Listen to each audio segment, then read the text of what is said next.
जैसा कि last episode में हमने तांग शैंग और जीवू को देखा कि उन्हें ये पता चल गया है कि मार्शल सोल हॉल के मेंबर्स स्टार्ट ऑफ फॉरेस्ट में आकर द मिंग और अ मिंग की स्पिरिट रिंग्स लेना चाह रहे हैं, लेकिन अब वो कहाँ है ये तांग शैंग को नहीं पता।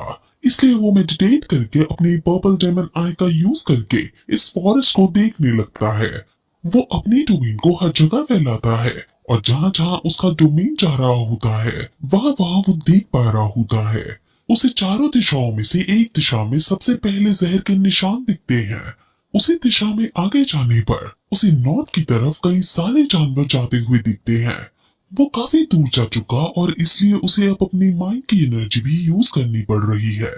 उसके थ्रेड्स दूर जाते जा रहे हैं, लेकिन एक जगह जाने पर वो ब्लॉक हो जाते हैं और थ्रेड्स गलने लगते हैं। तांग शैंग को उस जगह पर कई सारी डेड बॉडीज मिलती हैं और वहां उसे अमिंग के चिल्लाने की आवाज भी आती है। और फिर तभी तांग शैंग थक जाता है और जीवू को बताता है कि अमिंग और दामिंग की कंडीशन ठीक नहीं है। मेरी माइंड की पार्ट ने उनकी अप्रॉक्स लोकेशन को पता लगा लिया है और वो दोनों अभी किसी से बचकर भाग रहे हैं। जो लोग उनका पीछा कर रहे हैं वो जरूर बीबी डोंग है। ये सुनकर जीवू काफी ज्यादा डर जाती है क्योंकि दामिंग और आमिंग उसके सगे भाई जैसे ही हैं। क्योंकि जीवू की माँ के मरने के बाद दामिंग और आमिंग ने ही जीवू का ख्याल रखा था।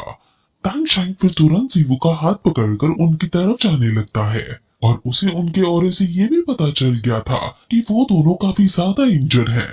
तांग शैंग फुल स्पीड में उनकी तरफ जा रहा था, लेकिन जीवू इतनी तेज नहीं भाग पा रही थी। इसलिए तांग शैंग रुककर जीवू को पैनिक ना होने को कहता है और अपने बैग में आने को कहता है। जीवू अपने लकी बैग में आ जाती है और तांग शैंग फिर से अपनी फुल स्पीड में दामिंग और आमिंग की तरफ जाने लगता है। तांग शैंग अब अपने गोल्डन लेग्स की मदद से वहां जा रहा है। वहीं अब दूसरी तरफ हम दामिंग और आमिंग को देखते हैं जो मार्शल सोल हॉल के एल्डर से बचते हुए वहां से भाग रहे थे।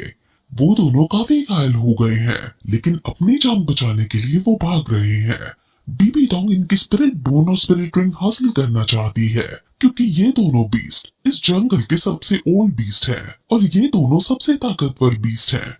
मार्शल हॉल के सबसे ताकतवर एल्डर्स इनको पकड़ रहे हैं और बीच बीच में जब आमिंग डिलेंग टेरन का यूज करता है, लेकिन मार्शल सोल हॉल के एल्डर्स पर इसका कोई असर नहीं होता क्योंकि वो सभी ग्रैंड सोलन मास्टर हैं, यानी उन सभी की लेवल्स 80 से ऊपर हैं और कईयों की 90 से ऊपर है। इनके बीच एग्जॉसस मास्टर भी है और बाकी गुइमी वगैरह भी इनको पकड़ रहे हैं।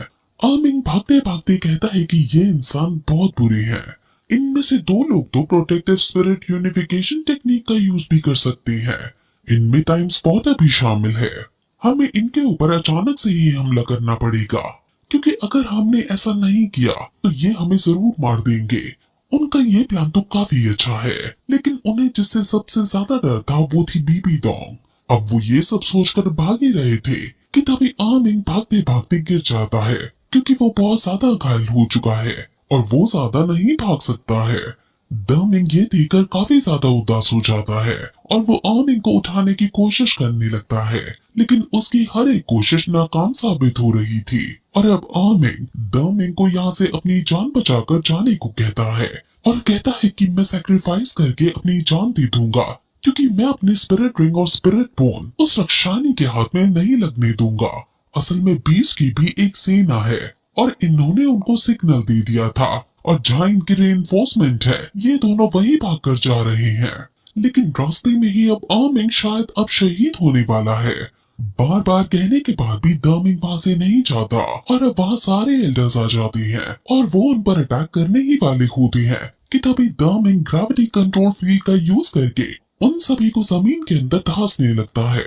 दामिंग काफी ज्यादा शक्तिशाली है और वो सभी एल्डर्स को एक साथ जमीन में धंसने लगता है और उसका ये अटैक काम भी कर रहा था। लेकिन तभी वहाँ एक डोमेन आती है और उसका ये अटैक खत्म हो जाता है। ये डोमेन बीबी डोंग का राक्षसा डोमेन है और वो अब यहाँ आ चुकी है और उसकी एंट्री के साथ ये एपिसोड यहीं खत्म हो जाता है।